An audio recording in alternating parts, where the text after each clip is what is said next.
Sawadee Kap. Hello and welcome to Daily Wisdom, Walking the Path with the Buddha.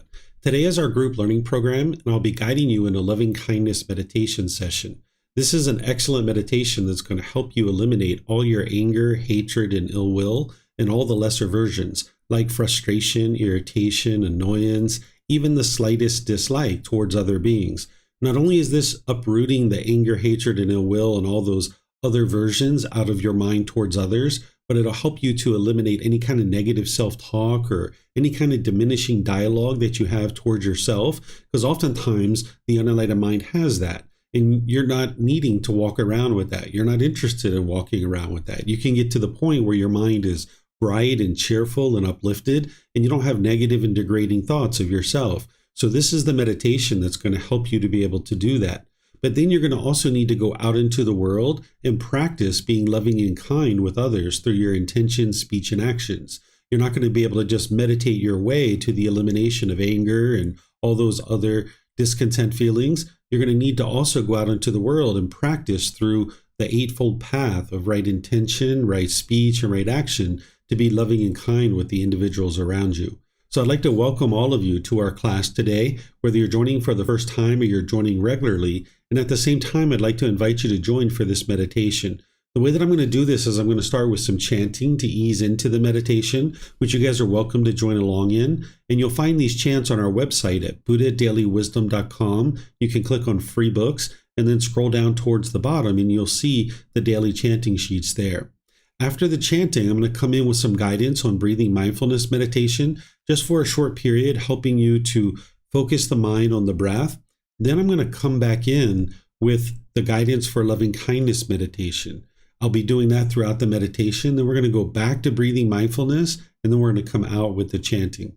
The way that I typically think about this meditation is like a sandwich. It's like a loving kindness sandwich where you've got loving kindness in the middle and the lettuce and tomatoes, the breathing mindfulness meditation on each side.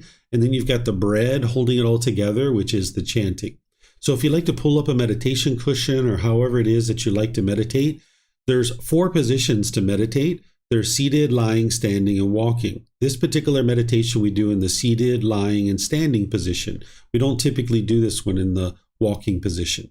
So again, if you'd like to join in on the chanting, you're more than welcome to, and then I'm going to come back in and guide you throughout the entire meditation. Arahang Samma Sambuddho Bhagava Utang Bhagavanang Abhivateyami Savakato Bhagavata Tammo Dhammang Namasami Supatipano Bhagavato Savaka Sangho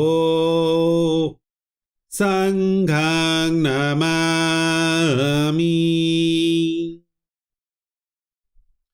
Namo Tassa Bhagavato Arahato Samma Sambuddhassa Namo Tassa Bhagavato Arahato Samma Sambuddhassa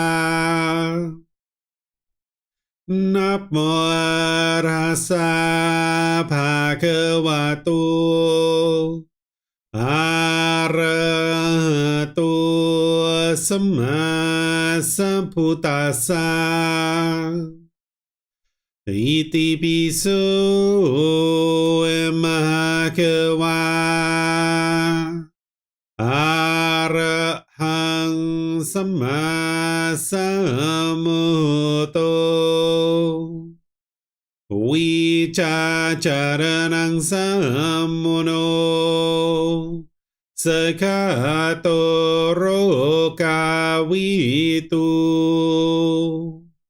อนุเตโรปุริสาดามาสติสตาตาวามานุสนังโหโตภาควาติ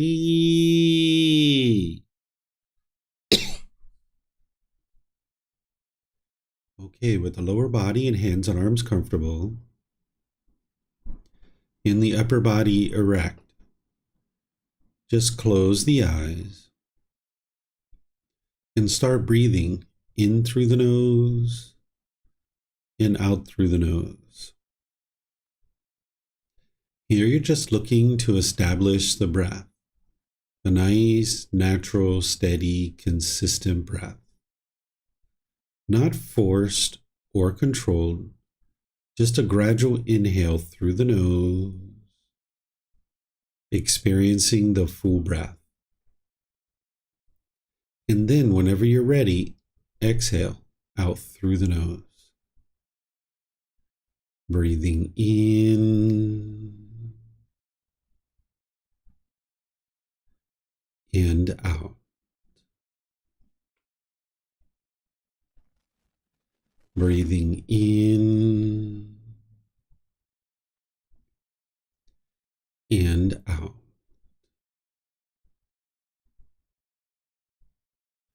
Your breath may not match up with the guidance that I'm providing, and that's okay. This is your practice. I'm just here for guidance. You can use this voice as a reminder that whenever you get to the next inhale, breathing gradually through the nose, developing a nice, natural, steady, consistent breath. And then whenever you're ready, exhale out through the nose, experiencing the full breath. Breathing in and out. Breathing in and out.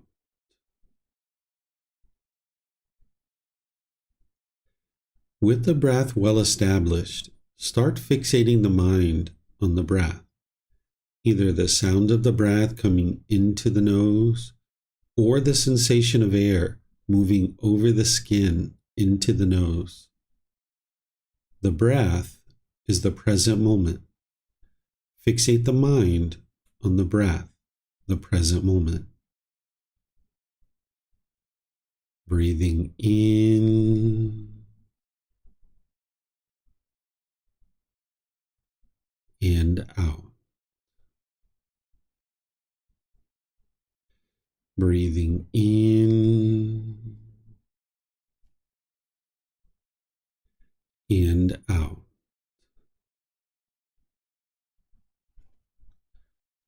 With the mind fixated on the breath, whenever you notice that it moves off the breath, cut that off, let it go, and come back to the breath, the present moment. No need to observe the thought, label it, judge it, analyze it, or even try to figure out where it's coming from. Whenever you notice that the mind is moved off the breath, cut that off, let it go, and come back to the breath, the present moment. Breathing in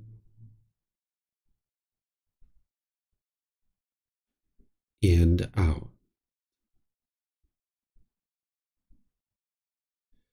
Breathing in and out.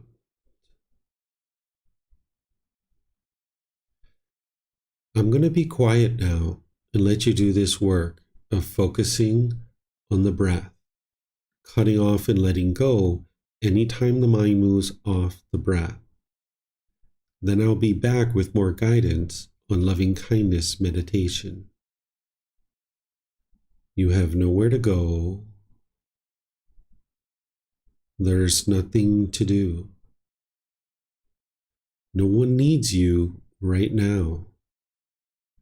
This is your time to focus on the breath. Breathing in and out.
Continuing to breathe in through the nose and out through the nose.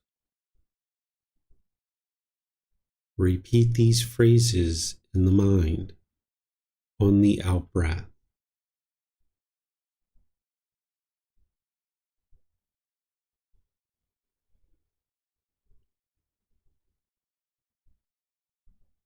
May I be peaceful.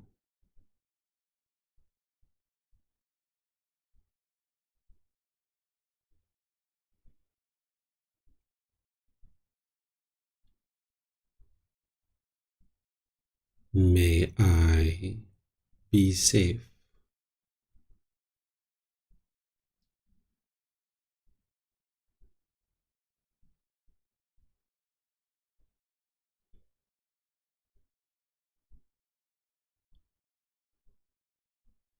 May I be well.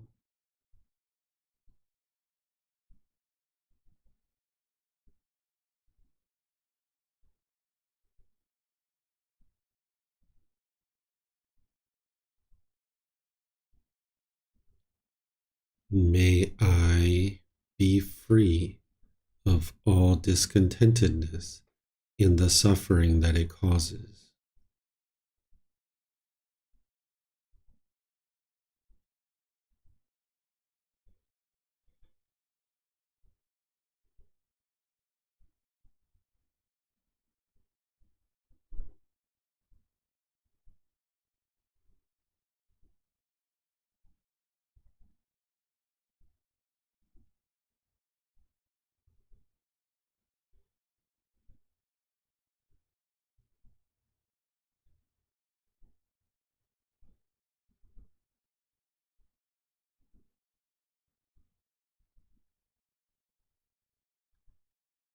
May mom and dad be peaceful.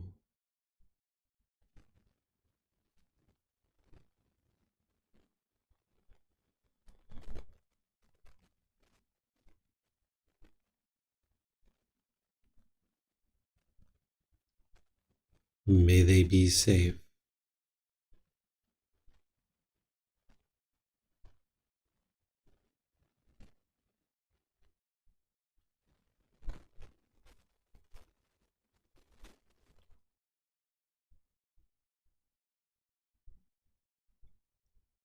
May they be well.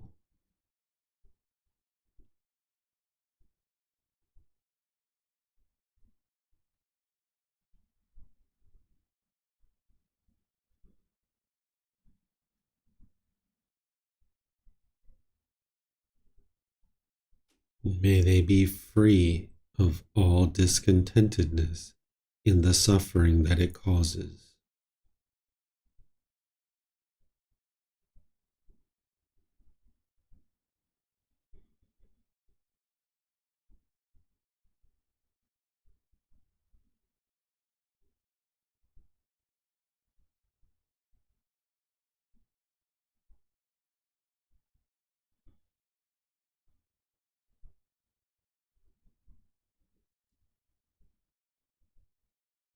May my family, friends, neighbors, and co-workers all be peaceful.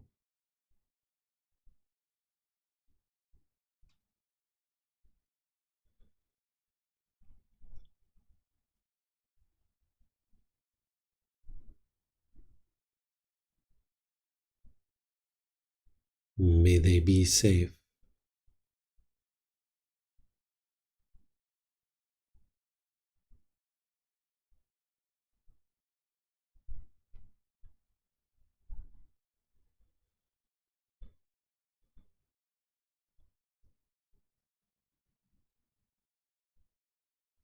May they be well.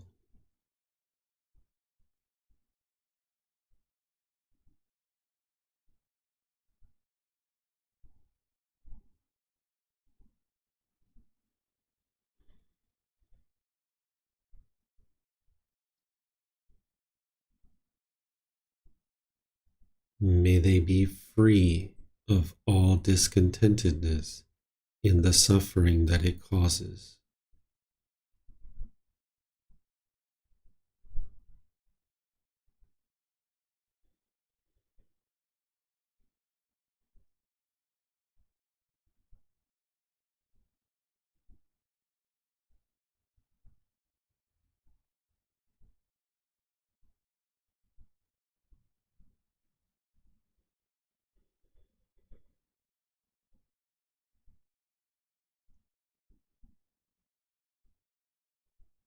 May all those who have harmed me be peaceful.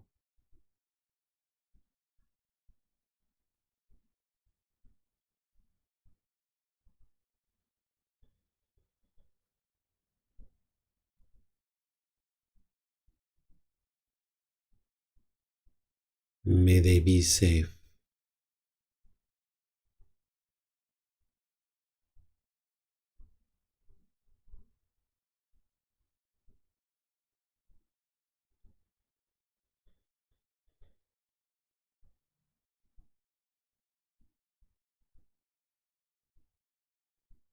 May they be well.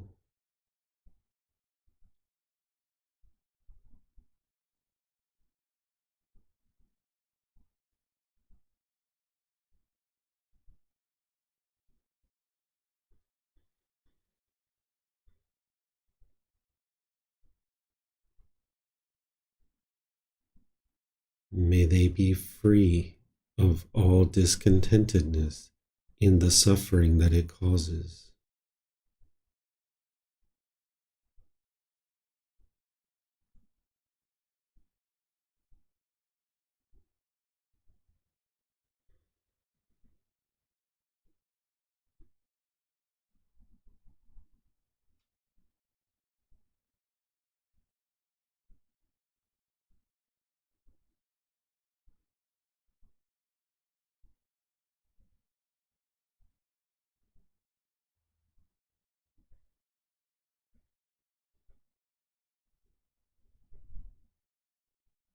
May all those who I have harmed be peaceful.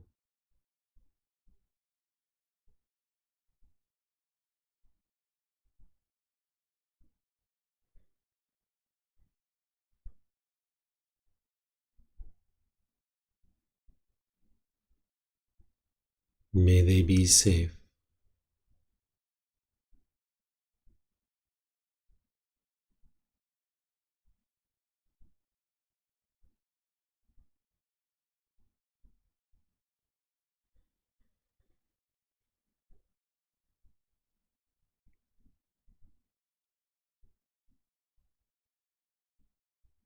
May they be well.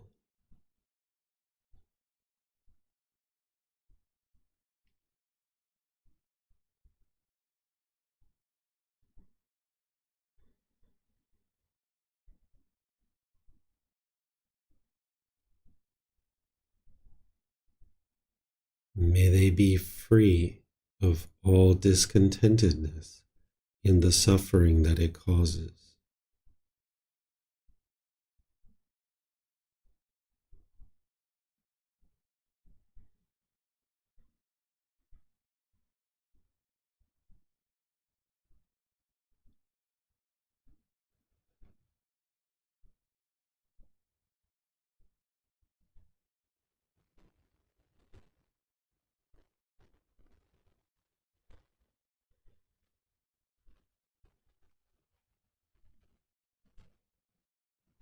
May all beings, wherever they reside, be peaceful.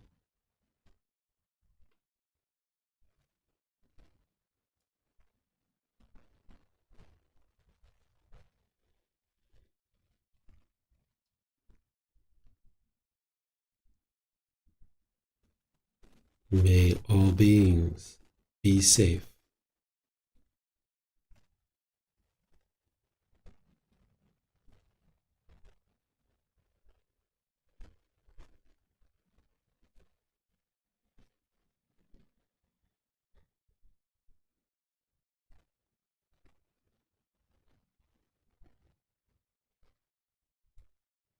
May all beings be well.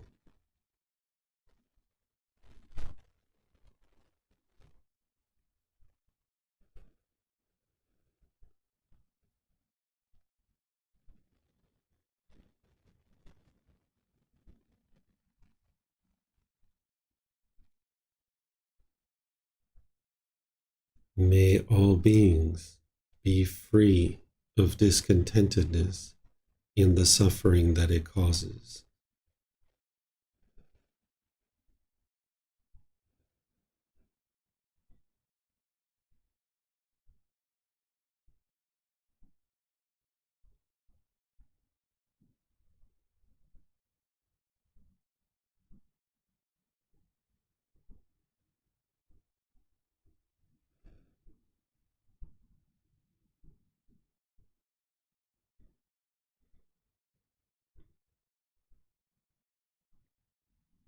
Now return back to breathing mindfulness meditation, focusing on the breath, cutting off and letting go anytime the mind moves off the breath.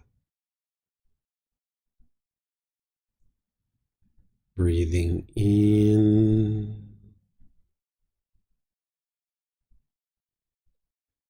and out.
Arahang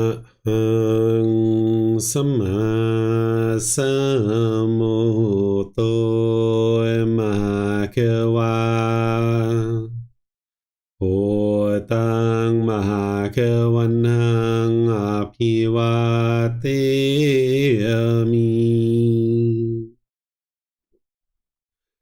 Sawakato Mahakawata Tammo Dhammang Namasami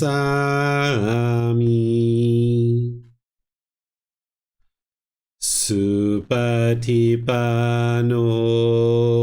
Mahakawato Sāvaka Saṅkho Saṅghang Namami Namo Tassa Bhagavato Arahato Samma Sambuddhassa Namo Tassa Bhagavato Arahato Samma Sambuddhassa Namo Tassa Bhagavato Arahato สัมมาสัมพุทธัสสะอิติปิโสมหะเขวาอะระหังสัมมาสัมพุทโธวิชาจารณังสัมมุโนสคาโตโรกาวิตุอนุเตโรภูริสาดามาสติสตาตาวามนุสนังโอโตภาควาติ Okay, if you guys would like to slowly make your way out of meditation. Once again, welcome to all of you guys. Nice to see everyone in class today. As I was mentioning, this is loving kindness meditation. It's a meditation that's designed to help you essentially kind of fill up your gas tank of loving kindness so that then you can go out into the world and be loving and kind through your intentions, your speech, and your actions. And that's where the real transformation is happening in your day-to-day life. Like I mentioned, you can't meditate your way to the elimination of anger, hatred, ill will, and all those lesser versions like frustration, agitation, annoyance, or dislike. You're going to need to, yes, do a certain amount of meditation, but you're going to need to learn the Eightfold Path and then go out into the world and be loving and kind through your intentions, speech, and actions. Oftentimes when we're in the unenlightened state and we're lacking wisdom, we think the way to improve our relationships is to change the other person. That's what the mind tends to want to do. But that's not actually going to work because you can't change other people. You can only change your own mind. And other people aren't going to do things your way all the time. So if you're training your mind through the entire path to enlightenment, you can completely transform it away from all these discontent feelings. And this anger, hatred, and ill will is causing so many difficulties because that's where, when that's arising, the mind becomes unskillful. It will push people away, thinking that that's going to solve the problem, or be bitter, harsh, and hostile to them. Or you might put your expectations on people and try to force or control them to do things your way.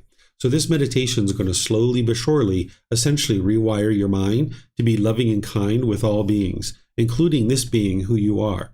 You're going to need gradual training, gradual practice, and gradual progress. You're not going to know each day how much of the anger and hatred you're wearing away, but when it's completely gone, you're going to know that because it'll be 6 months, 1 year, 2 years, 3 years. You haven't been angry or bitter or hostile or even the slightest little bit of annoyment with anybody around you. But this is going to take time, and you're going to see that it's going to clear out in certain relationships first, right? There's going to be certain relationships where people aren't as close to you that you'll be able to clear those out first. But the people that you're really close to, like your life partner, your children, your parents, your siblings, people like this, your mind has a stronger attachment here. So it's going to be more challenging for you to let that go. And there's other work besides just the loving kindness that you're going to need. But all of this together, what you'll ultimately end up seeing is that, one relationship, 2 relationships, 3 relationships start cleaning up. And you'll see that it'll become easier and easier for each one of these relationships because it's essentially like a methodology. It's a protocol that your mind is learning in terms of how to rewire your mind in this relationship. And now once you've done that and you now start applying the same lessons and the same wisdom to new relationships, you'll be able to see that now your mind can clear out in those situations too. Because as I mentioned, changing other people, that'll never actually work. So you're going to need to do the work on your own mind, and that's what's going to actually help you to transform your mind, your life, and your relationships. Because as long as you're being bitter, harsh, and hostile to people, this is all just coming back to you. But by you transforming your mind and transforming the way you interact through your intentions, speech, and actions, this is what's going to transform your relationships. Because as you continue to be loving and kind and warm and gentle to the people around you, they are going to be able to see that it's their mind that is being bitter and harsh and hostile. They'll be able to see that you're not being angry and frustrated and agitated any longer, that it's all coming from their mind. And then if they choose to work on their own mind to improve that, then that's what they'll be able to do. But slowly but surely, they'll see that it's not coming from your mind. And they may even be curious of what you're doing in order to transform your mind in the way that you have. And they might even ask you for suggestions on how to improve that.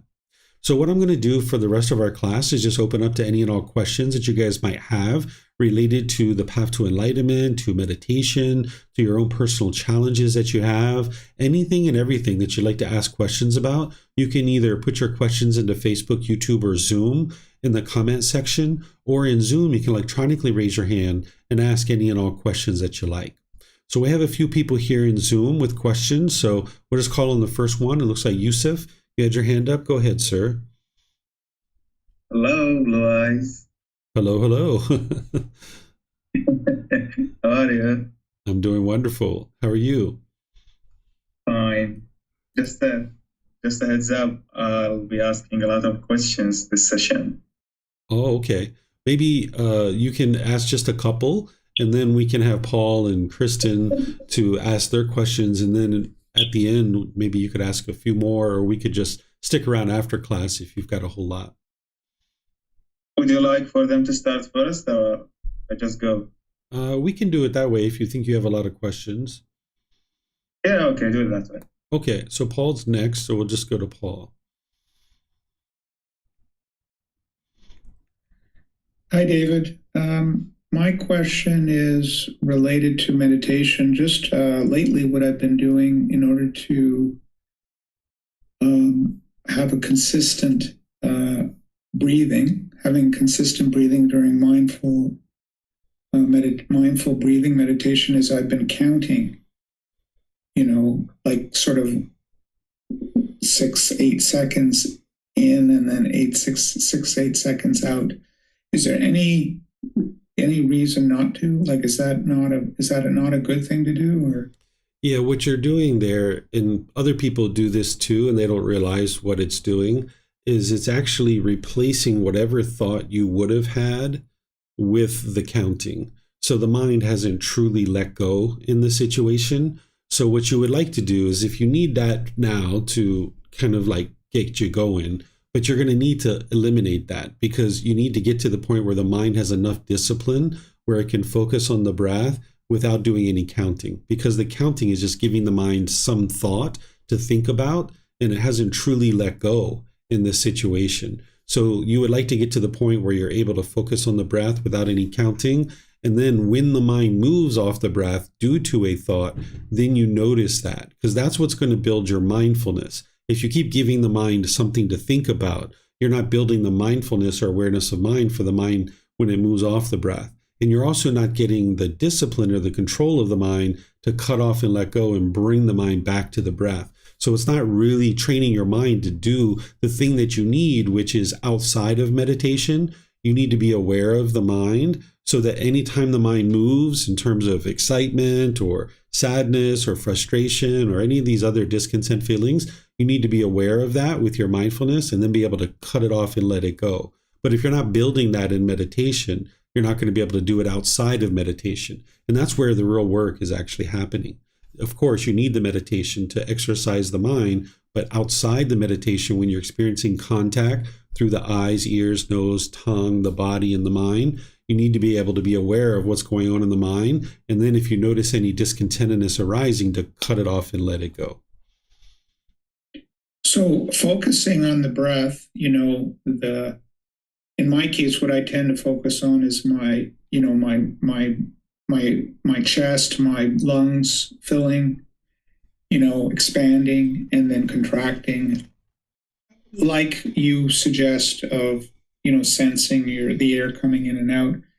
That is not the same as counting. Like, isn't that you're focusing on breathing, the attention to the breathing? Attention to counting is not the same.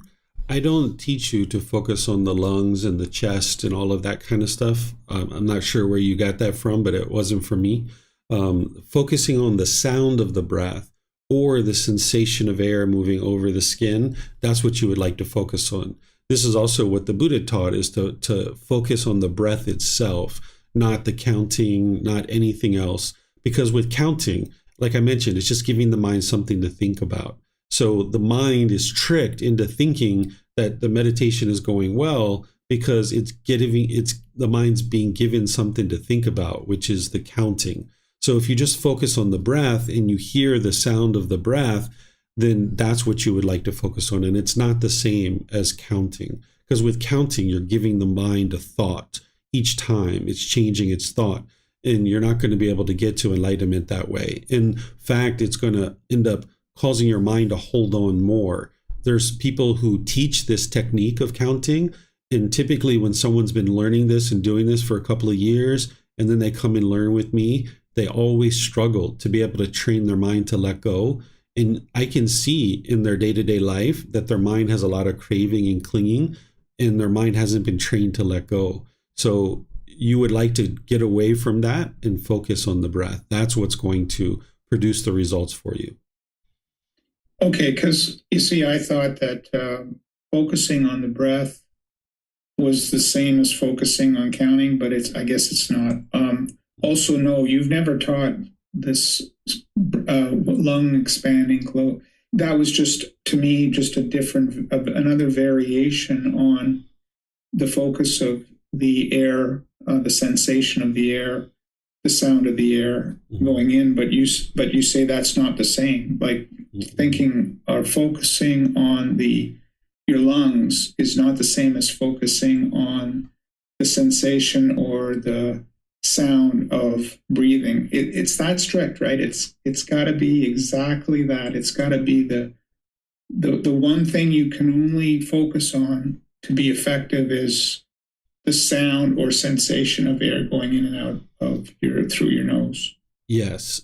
In some cases, you're not going to be able to breathe through your nose, like when you have sinus issues. And there's some people in the world that don't have a nose, right? Because not everyone has a nose. So in that situation, you're breathing in through your mouth, and you would like to focus on the sensation of the air coming in over the lip, right? And, and some people have what do they call it? A tracheotomy, I think it's called, right here, right? So they would focus on that sound or the sensation of air there, right? So I don't think of it as being strict, but it is what works. And the Buddha taught this, and I know that it works for me. It worked for me. So that's where each individual practitioner needs to gain confidence in the Buddha, the teachings, the community, your teacher, and your own ability to get to enlightenment. If you doubt these things and you choose to do something else, that's a choice for you to make, but you're not going to see the results that I'm talking about in terms of enlightenment. Okay. Well, yeah, maybe strict is not the right word, but that's the way that it works. Don't change it. It's not broken. Don't just do it the way you tell us, and it will work. The other question is, and I brought this up before, can I say one more thing though on this before you move on to the next one? So you're right. It's not broke. No need to fix it. By you learning and practicing this, you'll see the results, right? Because you're not believing anything here. You're just like, okay, this is the way that David says the Buddha meditated, and you see it in the text. Yep, that's what the Buddha said. That's what David's saying. Okay, so let me not believe either one of them. Let me not believe the book. Let me do it, and let me see the truth for myself. And what you're going to find is this method is more challenging for you. And that's how you know that it's actually working, is because your mind's going to be challenged. It's not going to probably even like this at first, because it's like going into the gym and giving it the body a bunch of heavy weights. The body is like, no, I don't want to do this, man. Like, this is too much, right? So you're going to see that your mind is really challenged here. And that's one of the ways that you'll know that it's actually working, because your mind's going to have to step up to that challenge over a long-term period of time. And then the other thing I was going to say on this topic is the way you can think about it is like, if you've ever seen those wind tunnels and people do those hovering where they like hover in a wind tunnel, that's essentially what you're doing with your mind when you're meditating. By focusing on the breath, it's almost like hovering in one of those wind tunnels, right? Where you're not trying to give the mind a bunch of things to think about. You're actually trying to hover the mind in the wind tunnel, so that in the slightest little movement, because when they're in those wind tunnels, if they make the slightest little bodily movement, the body's going to shift and change. And if they make too much, it can, go all over the place and they can get hurt. So that's why they need coaching.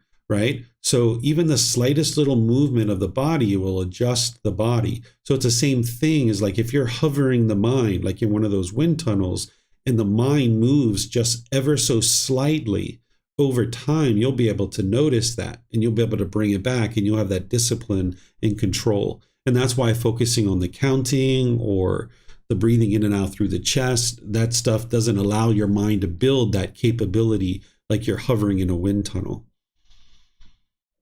Okay, good.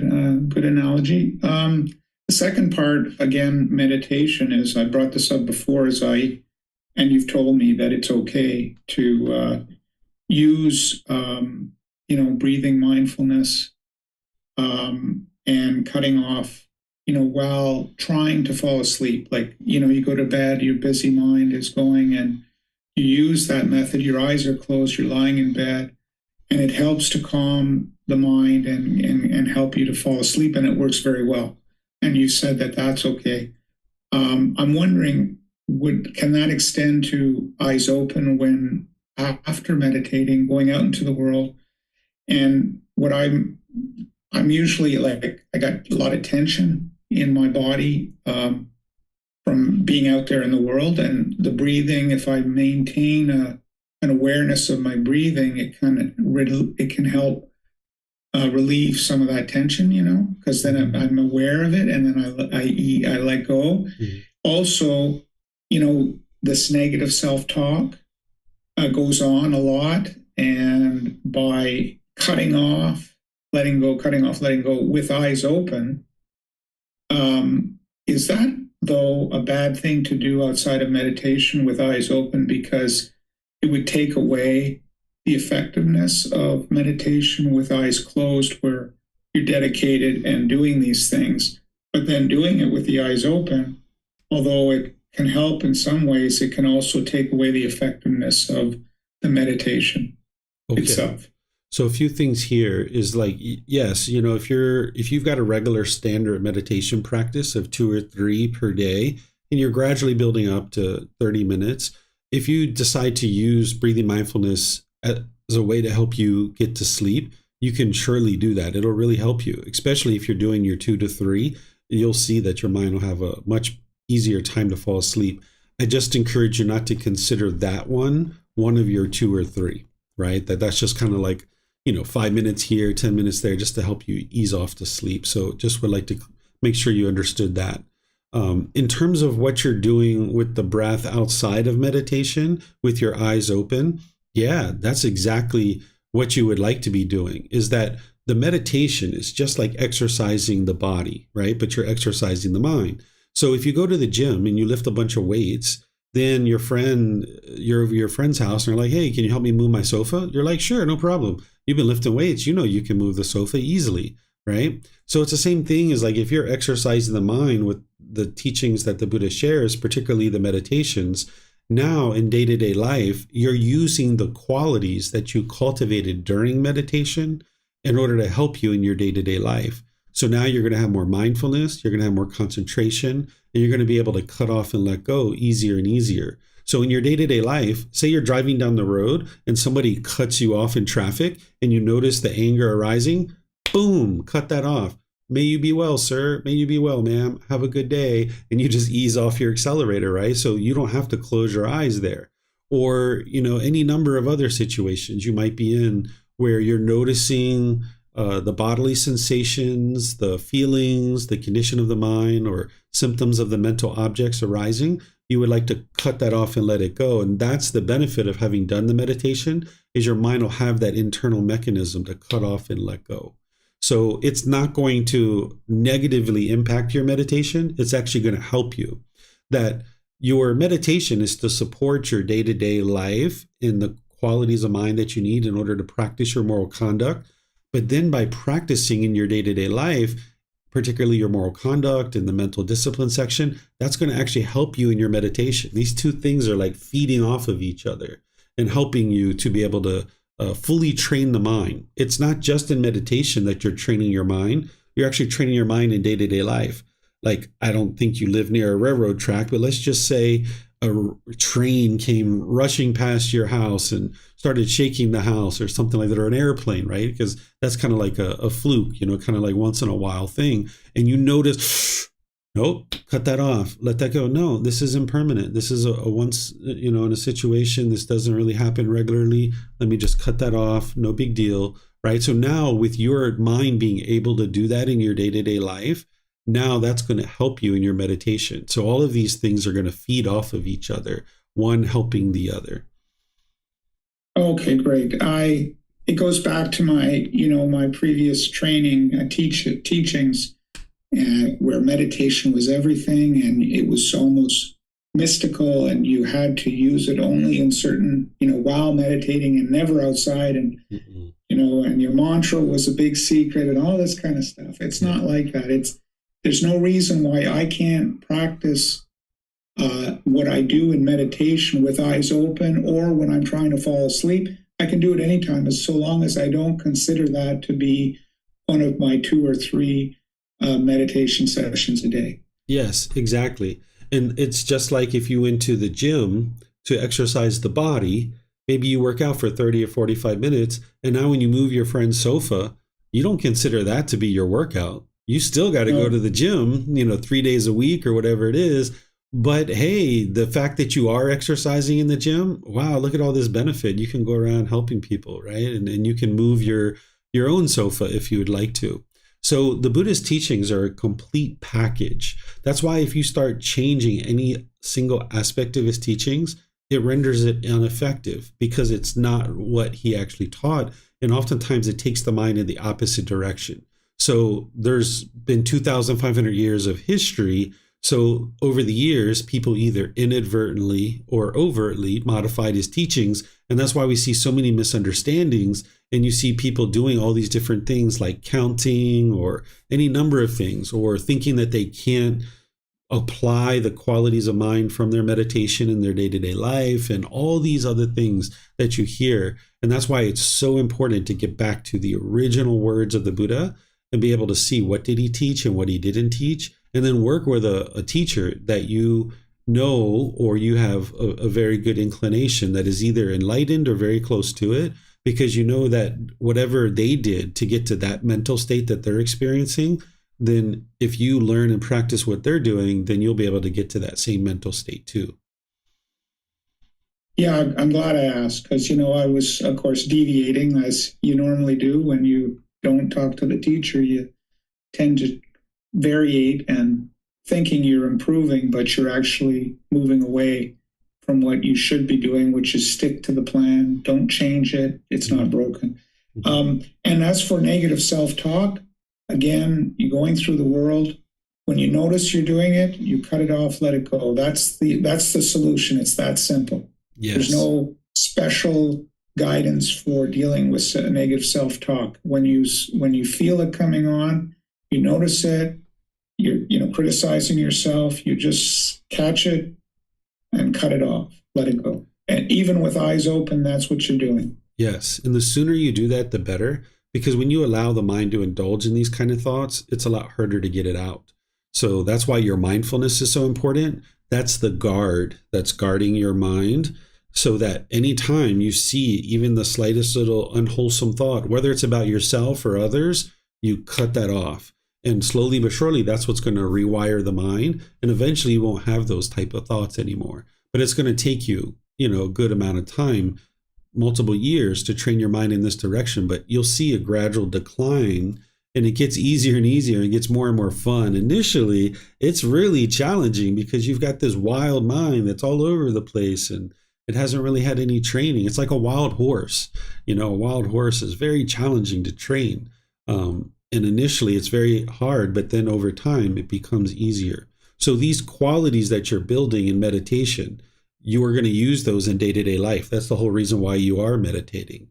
And in the breathing mindfulness meditation, you're cutting off anything and everything that comes up because you're training your mind, you're exercising the mind. In day-to-day life, you're only cutting off the unwholesome thoughts. So if a wholesome thought comes up, like you'd like to take your wife out to dinner or out to lunch, hey, you don't have to cut that off. Right? Go take her out if that's what you would like to do. But if you're thinking about punching your neighbor in the face, cut that off because that's not going to go well for you, and that's unwise thing to do.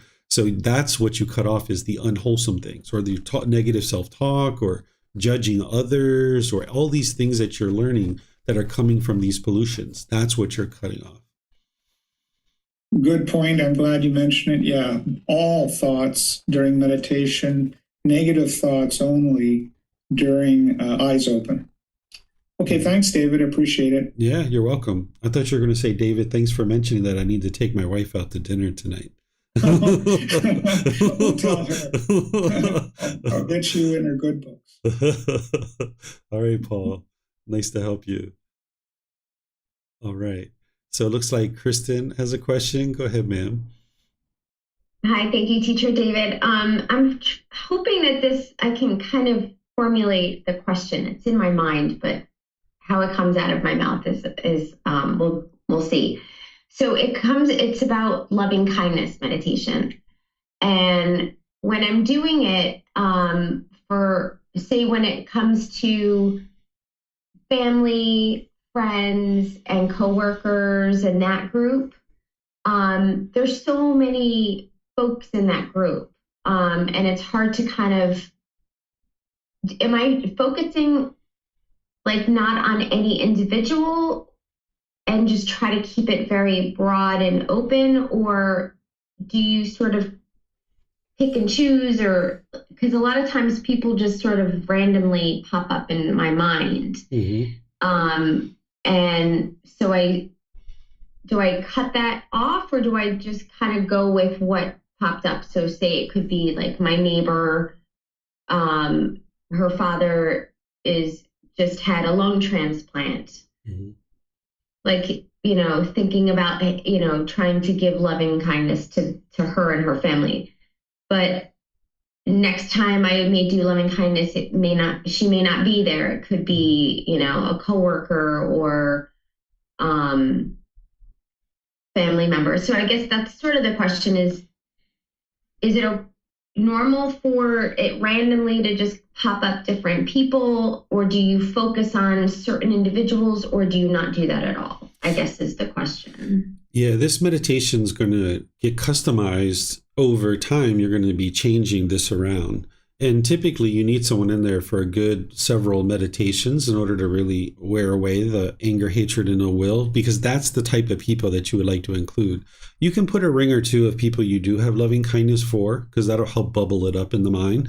A ring or two of people you're more neutral about. You don't hate them, but you don't exactly love them either. But then put a couple of rings in there for people you actually do hate and you do dislike and you have frustration towards, that you can use their specific name. Or you can use groups, right? Like, may all politicians, or may all police officers, may all lawyers, may all accountants, any kind of group of people, you can do that for too. That's where you need to have mindfulness to know who are the people that you have anger and hatred towards. So when I first started this, I had a lot of negative self-talk for myself, and then I had a lot of resentment towards my mom. So for like the first 6 months, I used to do like 2 or 3 rings just for myself, 2 or 3 rings for mom, and then I would go to all beings, and that was it. And I was just working on that.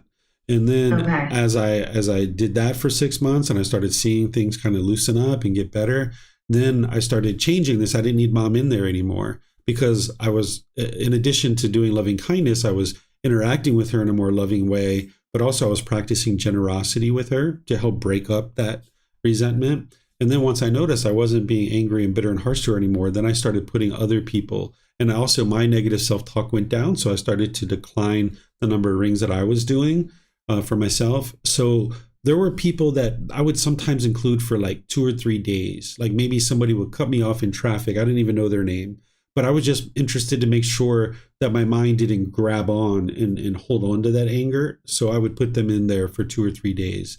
Like, may that person who cut me off in traffic this morning be peaceful, right? And then there was a person one time, the landlord came into our business and threatened to kill me in front of my employees and my customers. He went in there for like a week or so, just to make sure that nothing came in. Or like a customer or an employee might have been in there for 2 or 3 weeks while I was working on making sure my mind didn't have any anger towards them. So you can customize this, but you're not sending loving kindness to them. you're looking at your own mind and figuring out where's the anger at, where's the irritation, where's the dislike. Even if you have the slightest dislike, like if you went to the grocery store today and you dislike the person behind you or the person in front of you or the cashier, you would like to put them in there for like a day or two or three. Even if you're not ever going to see them again in your life, it doesn't matter, because you're trying to uproot the anger out of your mind and not allow it to get rooted in there. So that's why you would like to pay attention to your mind throughout your day. And then once you have someone that you know you're going to include, you're probably going to need to do that for a few days at the least, and in some cases a week or two or three. In situations where it might be a family member or someone that you've had a lot of anger towards, or a friend, is going to need to be a lot longer period of time. And this is where you customize your meditation and kind of figure out, what are you going to tackle first? Okay, so really this is about me. It's not about necessarily because I guess I don't think I've been really doing it correctly then. Mm-hmm. That's okay. All this time, I'm not sure if I have. That's why it's a practice. Yeah. So it's really, each time I sit down and do loving kindness, it should be about, okay, what's been going on in that particular day or week or month or whatever. So it's not, because I'll sit down and I'll try to practice loving kindness, but there's no plan. Mm-hmm. I just kind of sit down and just whatever comes up. So I should probably then narrow it down more and really sort of just try to focus more on that. Yeah, that's where your mindfulness comes in. You look at your own mind and see what's going on in there, and who needs to be in my loving kindness meditation, because this mind is having these feelings towards these people. So like, you probably already have loving kindness towards your neighbor's dad, right? It's like you already have this genuine interest in seeing him be well. You could put him in the beginning if you like, just to bubble up the loving kindness, because then it's going to overflow into this other group of people that you do have anger towards. But you really don't need to put that kind of person in there unless you're just trying to bubble up the loving kindness and get it, permeating in the mind. Okay. And then this sort of then leads into, when it comes to those who have harmed me, sometimes I'm blank, because I know that I don't know exactly what that means, because I know if I'm upset with somebody, it's in my own mind, right? Like, they haven't actually harmed me, unless it's my reputation or my personal possessions, physical harm. Like, that really hasn't happened to me. Nothing comes to mind when that particular ring comes up. So can you kind of explain that one a little bit more to me? Yeah, so this is like, of course, I'm leading a meditation, so I need to use rings that are applicable to everybody. And I tend to use these two, all those who have harmed me, right? Because sometimes the mind holds a grudge towards people and resentment. And this is a way for you to let that go. And this is like people that have stolen from you, they've damaged your material possessions.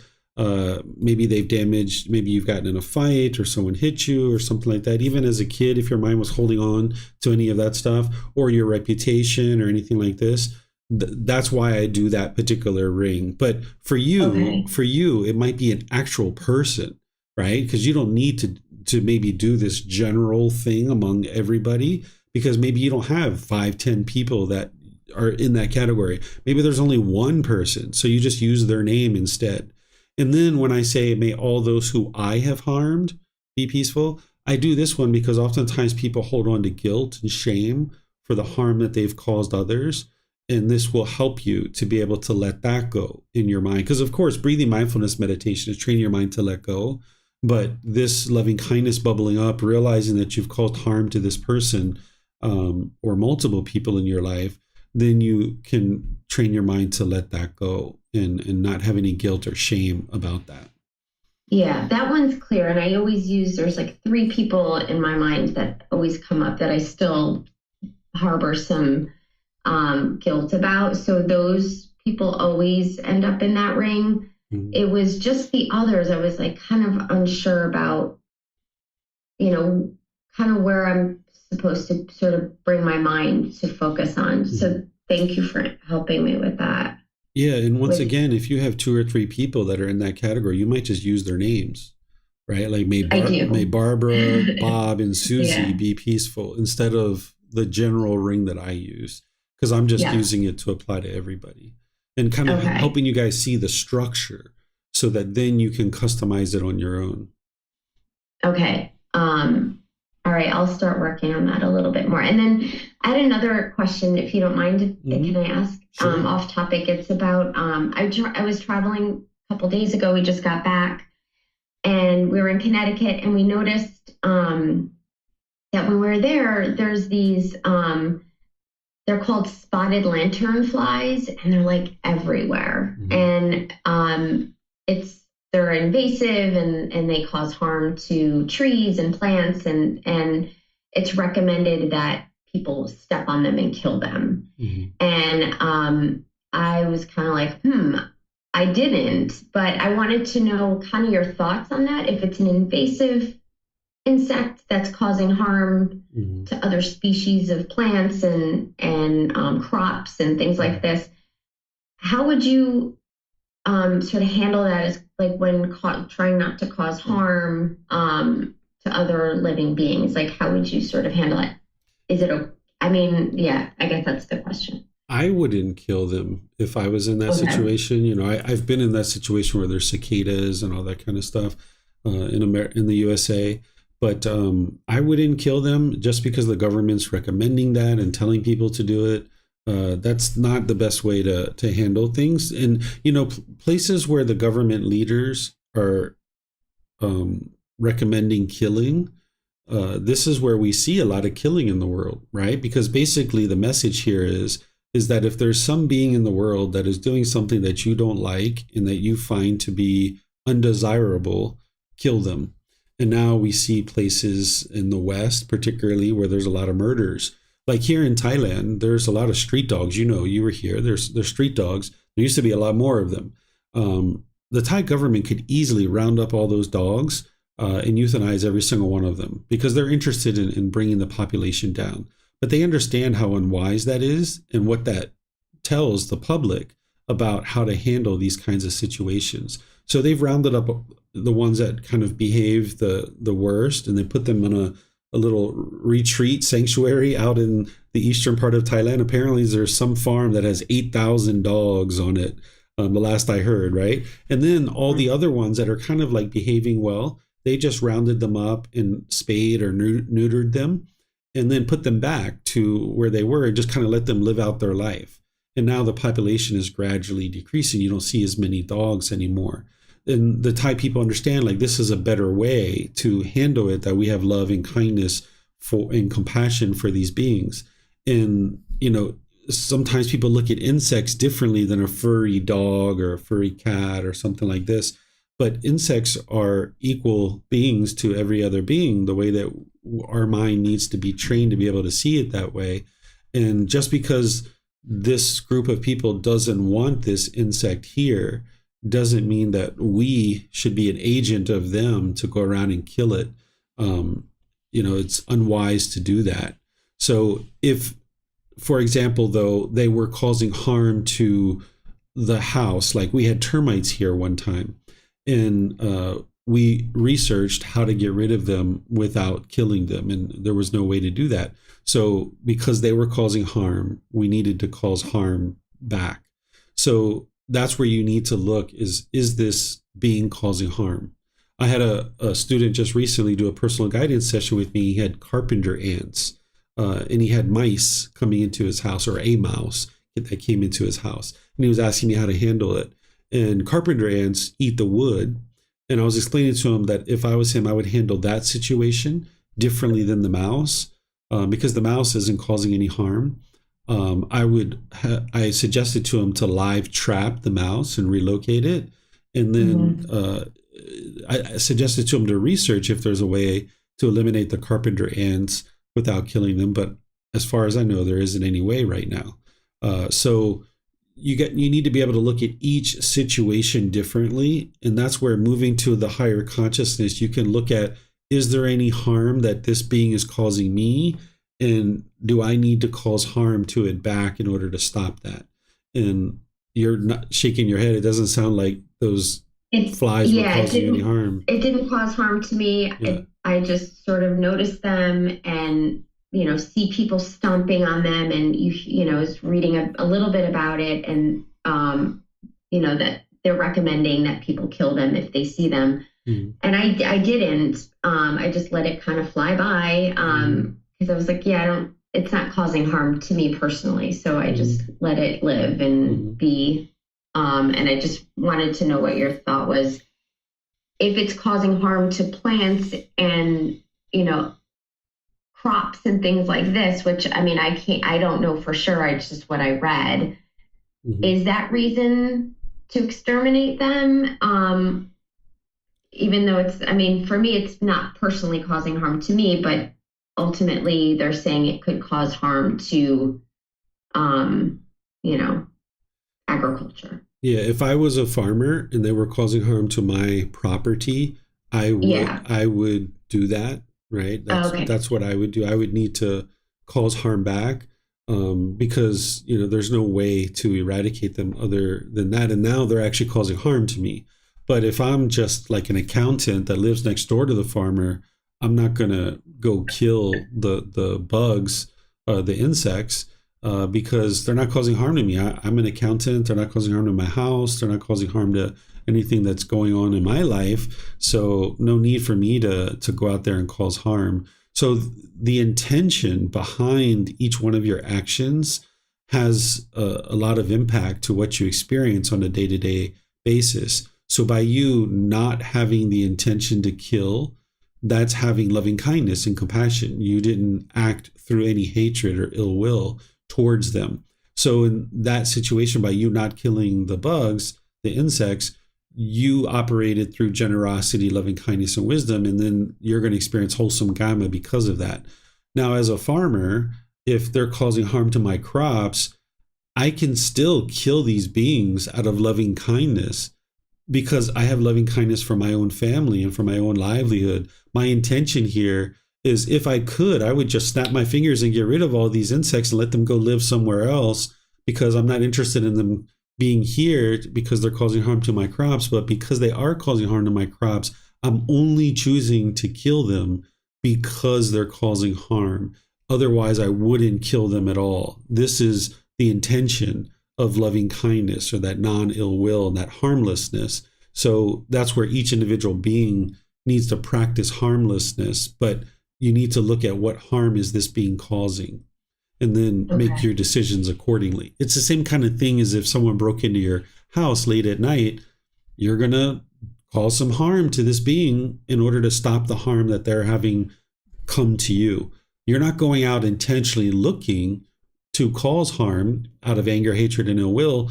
You're actually functioning now through loving kindness and compassion for yourself and the people that live in your home. So the intention behind your action is what's important. It's not the action itself of whether you choose to kill or not. It's the intention behind it that is determining what's going on in your mind. And that's what's going to determine the results that you experience, either wholesome or unwholesome. Okay, I understand. Thank you, Teacher David. Yeah, you're welcome. All right, now we go to Mr. Yusuf. Teacher, I think it's 10 p.m. at night at your time. If you feel sleepy or tired, you can tell me. I can ask questions another time. I don't ever get tired. I am not sleepy. I was planning to go get some food, but if you've got a couple questions you'd like to ask, you can go ahead.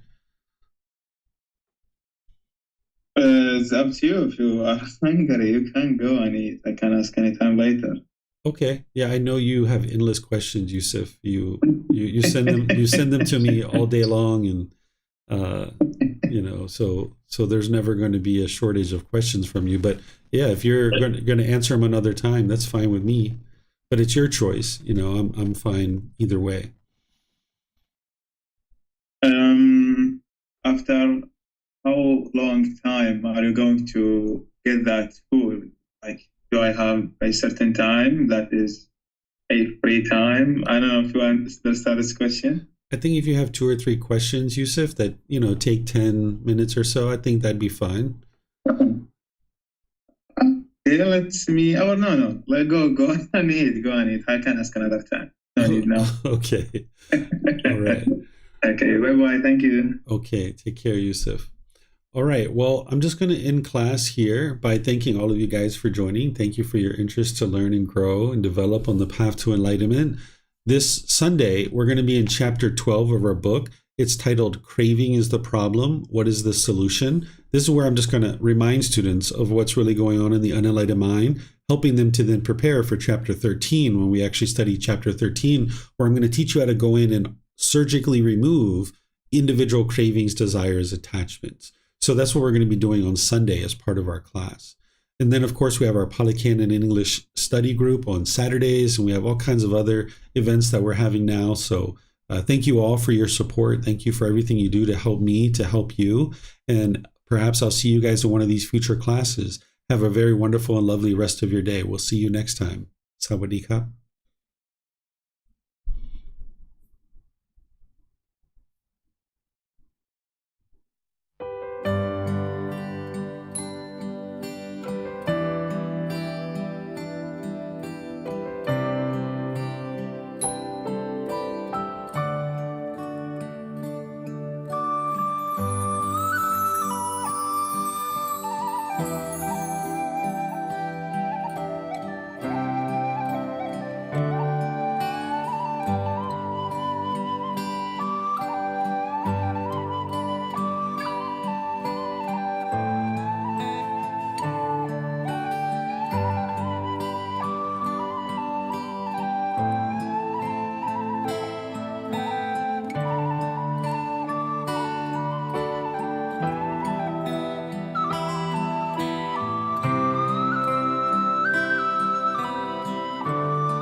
Thank you again for watching. Enjoy your meditation. Look forward to seeing you online and answering any questions that you might have. Thank you so much.